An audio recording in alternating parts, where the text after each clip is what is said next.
My YouTube channel लेकर आ गई हूँ मैं इस सीरीज का 18th एपिसोड। लेकिन अगर आपने इससे पहले के एपिसोड्स नहीं देखे हैं तो लिंक डिस्क्रिप्शन में अवेलेबल है। एपिसोड स्टार्ट होता है, हमें सीन दिखाया जाता है कि ज़ेन और बाइहाओ मिलकर वो गेम खेलने लगते हैं। खेलते हुए ज़ेन बचपन की काफी सारी बातें बोल देती है जो कि बाइहाओ भी अंडरस्टैंड कर सकता था। यहाँ तक कि वो खेल खेल में इतनी ज्यादा एक्साइटेड हो जाती है कि बाइहाओ को फैटी बुला देती है। बाइहाओ से कन्फ्रंट करता है तो वो नर्वस हो जाती है। बाइहाओ कहता है कि तुम नर्वस हो क्योंकि तुम झूठ बोल रही हो। इससे पहले कि वो कुछ और बोल पाती तभी स्टाफ आकर उन्हें उनका कमरा बता देते हैं, तो वो दोनों फटाफट वहाँ से निकल जाते हैं। रूम में जाने के बाद ज़ेन अफसोस कर रही होती है कि आखिर क्यों क्यों क्यों उसने दिमाग नहीं लगाया और फटाफट कुछ भी बक दिया। दूसरी तरफ हुशेंग और हांजे को दिखाया जाता है जो कि सिस्टर जुइंग से बात कर रहे होते हैं, जो कि उन पे गुस्सा कर रही थी क्योंकि वो लोग खो गए थे और उन्हें एक दिन का टाइम और लगने वाला है। इधर बाइहाओ को दिखाया जाता है जो कि सोच रहा होता है कि असली वाली ज़ेन कौन सी है और वो कैसे पहचाने। दूसरी तरफ क्याओ को दिखाया जाता है जो कि काफी परेशान होती है बाइहाओ के बारे में सोच सोच के। तभी उसके फोन में कॉल आती है, उसे लगता है बाइहाओ, लेकिन ये तो यीमू था जिसने उसका नंबर निकाल कर उसे फोन करके थोड़ा सा मोटिवेट कर दिया था। यीमू से बात करने के बाद वो फटाफट बाइहाओ को कॉल लगाती है, उससे बात करनी चाहती है, पर बाइहाओ कहता है कि वो थका हुआ है इसलिए सोने जा रहा है। ये बोलकर कॉल कट कर देता है। बेचारी क्याओ को बड़ी फिक्र हो रही थी कि पता नहीं वो दोनों साथ में क्या कर रहे होंगे। तभी उसे ज़ेन का कॉल आ जाता है और ज़ेन अपनी बेस्टी को सारे दिन का किस्सा सुनाती है, उसके साथ क्या क्या हुआ, यहाँ तक कि वो उससे पैसे भी मांगती है। क्याओ को जैसे ही पता लगता है कि वो और बाइहाओ सिर्फ अकेले हैं वहाँ पे, तो ये सुनकर वो सदमे में चली जाती है। ज़ेन क्याओ को होश में लाकर उससे थोड़े पैसे मांगती है जिसे देने के लिए क्याओ मान जाती है। इधर क्याओ को दिखाया जाता है कॉल रखने के बाद परेशान हो जाती है कि कहीं ज़ेन उसे सब कुछ सच सच बता ना दे। इधर ज़ेन को दिखाया जाता है जो कि सोच रही होती है कि क्या उसे अपनी आइडेंटिटी बता देनी चाहिए, नहीं बतानी चाहिए, बता देनी चाहिए, नहीं बतानी चाहिए। फिर बहुत कुल मिलाकर दिमाग तोड़ाने के बाद वो सोचती है कि क्यों ना बता दिया जाए। वो जैसे ही बाइहाओ के रूम के बाहर पहुंचती है, बाइहाओ भी दरवाजा खोलकर उसे सॉरी बोल रहा होता है उसकी हरकतों की वजह से। इससे पहले कि ज़ेन उसे और भी कुछ बोल पाती, वहाँ दौड़ता दौड़ता यीमू आ जाता है। दोनों यीमू को वहाँ देखकर शॉक हो जाते हैं। ज़ेन उससे पूछती है कि तुम यहाँ क्या कर रहे हो। यीमू कहता है कि तुमने मुझे प्रॉमिस किया था हॉटपॉट खिलाने का और तुम बिजनेस ट्रिप के बहाने यहाँ रुक गई हो ताकि तुम्हें मुझे ट्रीट ना देना पड़े, है ना? लेकिन मैं तो ट्रीट लेके रहूंगा। ये बोलकर वो उसके साथ जाने लगता है। वो लोग बाइहाओ को भी पूछते हैं, लेकिन बाइहाओ पहले तो मना करता है, लेकिन फिर उन दोनों को साथ में जाता हुआ देखकर खुद भी उनके साथ चल देता है। वो सभी साथ में बैठकर ड्रिंक कर रहे होते हैं आराम से। तभी हमारा यीमू कहता है कि मैं तो भूल गया अपने साथ कपड़ा लाना, तो क्या तुम मुझे कपड़े दे सकते हो? बाइहाओ कहता है उसके पास कपड़े नहीं है, तो यीमू कहता है वैसे तुम दोनों ने ऐसे कपड़े क्यों पहन रखे हैं, क्या तुम मुझे सच बताओगे? बाइहाओ और ज़ेन दोनों में से कोई कुछ भी नहीं बता रहा होता है, तो यीमू बाइहाओ की फोटो के बारे में ज़ेन को बताने लगता है। तो बाइहाओ कहता है कि मेरे पास कपड़े नहीं है, लेकिन मैं तुम्हें दूसरे खरीद दूंगा। ये सुनने के बाद वो खुश हो जाता है। इधर यीमू जो है वो ज़ेन को अपनी झूठी चॉपस्टिक से खाना खिला रहा होता है, तो बाइहाओ से डांटा ऐसा करने से। वो कहता है कि हम दोनों सिबलिंग्स की तरह हैं, आपको चिंता करने की जरूरत नहीं है। ये सुन के बाइहाओ को थोड़ा अजीब तो लगता है। इधर यीमू ज़ेन के साथ काफी मस्ती कर रहा होता है। ये देखकर बाइहाओ को इतनी जेलसी होती है कि वो उसके थप्पड़े बजा देता है। जब वो पूछता है कि ऐसा क्यों, तो वो कहता है कि मच्छर थे। इस बार बाइहाओ से टीज करने के बाद काफी खुश हो रहा होता है, तो यीमू से पूछता है कि हंस क्यों रहे हो, तो वो इससे पहले कि कुछ बता पाता बेहोश हो जाता है। पहले तो वो दोनों काफी ज्यादा घबरा जाते हैं उसे बेहोश देखकर, लेकिन फिर ज़ेन कहती है कि ये थोड़ा सा ड्रिंक करने के बाद ही बेहोश हो जाता है, ये ज्यादा ड्रिंक नहीं कर सकता। तो यीमू उसे फटाफट कैरी करके उसके रूम तक छोड़ देता है। बाइहाओ को इस हालत में देख ज़ेन को काफी ज्यादा बुरा लग रहा होता है। इधर यीमू उससे फरमाइश करता है पानी पिलाने की, लेकिन ज़ेन उसे खुद से पीने का बोलकर अपसेट होकर चली जाती है वहाँ से। यीमू जब नोटिस करता है कि ज़ेन थोड़ी सी अपसेट है, तो वो उससे जाकर बात करता है, तो ज़ेन उसे बताती है कि वो बाइहाओ को सब कुछ सच सच बताने वाली है। यीमू पूछता है अचानक से ऐसा क्या हो गया, तो वो बताती है कि जब से वो ट्रिप पर आई है तब से उसे ऐसा फील हुआ है कि बाइहाओ जरा भी चेंज नहीं हुआ है, वो एकदम उसका ओल्ड फ्रेंड जैसा ही है। तो वो चाहती है कि वो उसे सब कुछ सच सच बता दे, आगे वो जाने कि उसे क्या करना है। एक्सेप्ट करना है एज अ फ्रेंड के तौर पे तो ठीक है, नहीं करना तो कोई बात नहीं, मैं दूर चली जाऊंगी उससे। और वो बाइहाओ के बारे में और भी अच्छी अच्छी बातें कर रही होती है। इधर यीमू एक अच्छे फ्रेंड की तरह उसकी सारी बातें सुन रहा होता है, उसे समझ रहा होता है। क्या आपके पास भी कोई ऐसा फ्रेंड है जो आपकी नॉन स्टॉप बकवास को सुने? मेरे पास तो है। ज़ेन आगे कहती है कि उसे बिल्कुल अच्छा नहीं लग रहा आगे इस झूठ को कंटिन्यू करना कि वो उसकी फ्रेंड होते हुए भी ऐसे बिहेव करे जैसे कि उसकी फ्रेंड नहीं है। इस बारे में वो यीमू से उसकी राय मांगती है, तो यीमू कहता है कि अगर वो तुम्हें पहचान ना पाए तो तुम्हें ज्यादा बुरा तो नहीं लगेगा ना? ज़ेन कहती है कोई बात नहीं, पहले उसने मुझे ढूंढने की कोशिश की थी, अब मैं उसे मनाने की कोशिश करूंगी, मान जाएगा। यीमू उसके डिसीजन से काफी ज्यादा खुश होता है और फिर वो उसकी सैडनेस को दूर कराने के लिए उसके साथ थोड़ी सी मस्ती करता है, चाहे एंजॉय करता है। कहीं ना कहीं उसे थोड़ा सा डर तो लग रहा था, लेकिन इट्स ओके ना। इधर हांजे को दिखाया जाता है जो कि सोए हुए हुशेंग को जगा रही होती है और कहती है कि मुझे काफी ज्यादा डर लग रहा है, तो एक बार मैप चेक करो ना, कहीं हम गलत रास्ते पे तो नहीं जा रहे हैं। हुशेंग उसे कहता है कि डरने की जरूरत नहीं है, ये आधी रात हो चुकी है, इस वजह से उसे डर लग रहा है। पर हांजे उसे एक हॉरर मूवी की स्टोरी सुनाती है और कहती है कि मुझे कुछ कुछ वैसा ही फील हो रहा है। तो हुशेंग फटाफट जग जाता है और कहता है कि हाँ ये तो सेम वैसा ही फील हो रहा है, और फिर वो हांजे को डरा देता है, जिससे वो फटाफट ब्रेक मारती है और फिर से खेतों में चली जाती है क्योंकि उसके पेट में फिर से दर्द होने लगा था। इधर ज़ेन को दिखाया जाता है जो कि नोटिस करती है कि यीमू अपना फोन उसके पास ही छोड़कर चला गया है, तो वो उसका फोन लौटाने के लिए बाइहाओ के रूम में जाती है। दरवाजा खुला होता है तो वो अंदर जाके चेक करती है, बाइहाओ के ऊपर ब्लैंकेट नहीं था, तो ये देखकर वो उसके ऊपर ब्लैंकेट नहीं होता तो तकिए से ढकने लगती है और फिर वो उसको गौर से देखते हुए कहती है फैटी यू, और फिर वो उसके गाल खींचने लगती है। तभी पीछे से यीमू आ जाता है और उससे पूछता है कि वो यहाँ क्या कर रही है, तो वो उसे रीजन बता देती है। तो यीमू कहता है रूम में आने की क्या जरूरत थी,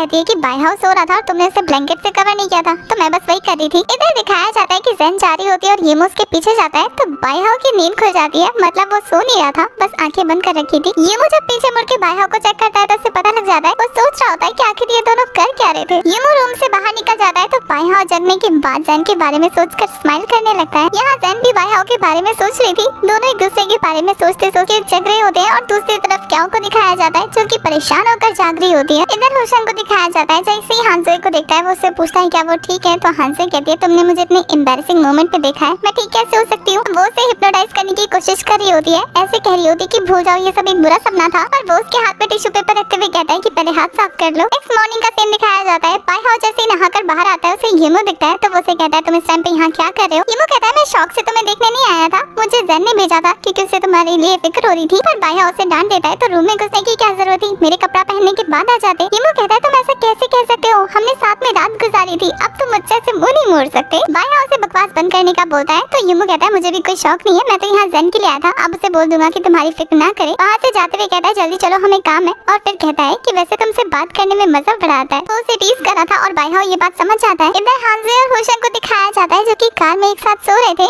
जब हानज़े उठकर देखती है होशंग को अपने क्लोज, तो काफी खुश होकर वापस हो जाती है। नेक्स्ट सीन में बाय हाउ और ज़ेन को दिखाया जाता है जो कि कपड़ों की शॉपिंग कर रहे होते हैं, तो उन्होंने ट्रेडिशनल ड्रेसेस खरीदी थी, उन्हें मजा नहीं आ रहा था वो पहन, तो वो दोनों एक जैसी 2 टी शर्ट खरीदते हैं। ये देखकर शॉपकीपर उन्हें कपल बोल देती है कि ये कपल टी शर्ट है। वो दोनों पहनने के लिए तैयार हो जाते हैं। येमो उनसे कहता है कि एक जैसी टी शर्ट क्यों, जिस पे बाय हाउ कहता है उसे कोई फर्क नहीं पड़ता। ज़ेन भी यही कहती है, पर यहाँ येमो को काफी ज्यादा बुरा लग रहा होता है, पर फिर भी वो दोनों चेंज कर लेते हैं। उसके बाद वो और भी ज्यादा शॉपिंग करते होते हैं। इधर क्याओ को दिखाया जाता है जो कि परेशान होकर यही सोच रही होती है कि ज़ेन प्लीज मत बताना अपनी आइडेंटिटी, प्लीज मत बताना। उधर उन तीनों को दिखाया जाता है जहाँ येमो गेम खेल रहा होता है और बाय हाउ और ज़ेन अपने बचपन वाली एक कैंडी खाते हुए एक दूसरे के साथ अपने बचपन के एक्सपीरियंस शेयर कर रहे होते हैं। बाय हाउ अपने बचपन की बातें बता रहा होता है, तो ज़ेन ये सुनकर हंस रही होती है क्योंकि उसे तो ऑलरेडी पता थी ये बातें। तो उसको हंसता हुआ देखकर बाय हाउ कहता है कि ऐसी क्रीपी स्माइल क्यों दे रही हो। ज़ेन उससे थोड़ी सी उखड़ कर कहती है कि आपको और कोई वर्ड नहीं मिलता मुझे डिस्क्राइब करने के लिए, मैं आपको डरावनी लगती हूँ। उसके बाद ज़ेन येमो के पास जाकर पूछती है कि तुमने कुछ जीता, तो वो उसे गिफ्ट दिखाता है। उसके बाद ज़ेन उसे एक गिफ्ट पे निशाना लगाने के लिए कहती है, लेकिन येमो से चूक जाता है। बाय हाउ के ट्राई करता है तो वो जीत जाता है। उधर होशंग और हानज़े को दिखाया जाता है जो कि खाना खा रहे होते हैं, तो होशंग कहता है कि क्यों ना हम पहले कुछ पिक्चर सेंड कर दे, पर हानज़े उसे मना करते हुए कहती है कि पहले खा लो बाद में सेंड कर देंगे। और फिर होशंग उसे खाते हुए देखता है तो उसे वो काफी क्यूट लगती है। इधर बाय हाउ ड्राइंग बना रहा होता है और ज़ेन सारी जगह की पिक्चर खींच रही होती है। एक फोटो बाय हाउ की भी खींच लेती है। उसके बाद वो बाय हाउ के पास आकर उसकी ड्राइंग चेक करती है जो कि काफी अच्छी बना रहा होता है। यहाँ बातों बातों में ज़ेन जिक्र करती है कि हम अगर किसी से दूर होते हैं तो उसे मेल करके उससे सारी बातें बता रहे होते हैं एक जगह से दूसरी जगह की, ये काफी अच्छा एक्सपीरियंस होता है। तो वो इतने अच्छे से बता रही होती है कि बाय हाउ उसकी बातों को फील कर रहा होता है। ज़ेन जब देखती है कि बाय हाउ ज्यादा ही गौर कर रहा है, तो वो कहती है कि ये ऐसे मैं बता रही थी। बाय हाउ भी उसे शेयर करने लगता है अपनी सारी फीलिंग्स। उसके लिए वो काफी दूर रहता था, तो वो अपने एक दोस्त को मेल करता था और उसके मेल का वेट करता रहता था। उसी से उसे मोटिवेशन मिलती थी कि अपने दोस्त से मिलूंगा जाकर और उसे कभी भी ऐसा फील नहीं कराऊंगा कि मैं आज भी वही पहले वाला लूजर हूँ। पर दिन बीतते गए, अचानक से उसने मेल करना बंद कर दिया। ज़ेन उसे समझाने की कोशिश करती कि क्या पता उस दोस्त की कोई मजबूरी हो। फिर वो लोग इस टॉपिक को छोड़ देते हैं क्योंकि वो लोग ज्यादा ही डीप जा रहे थे। तभी वो दोनों एक दूसरे को गौर से देखने लगते हैं। तो हमारी ज़ेन बात बदलते हुए कहती है कि उसे यहाँ की व्यू की और थोड़ी फोटो खींच लेनी चाहिए। तो वो फोटो खींचते हुए भी बाय हाउ को देख रही होती है, पर जैसे ही बाय हाउ उसे देखता है तो वो अपनी आंखें चुरा लेती है। और इसी क्यूट मोमेंट के साथ हमारा ये वाला एपिसोड जाता है खत्म।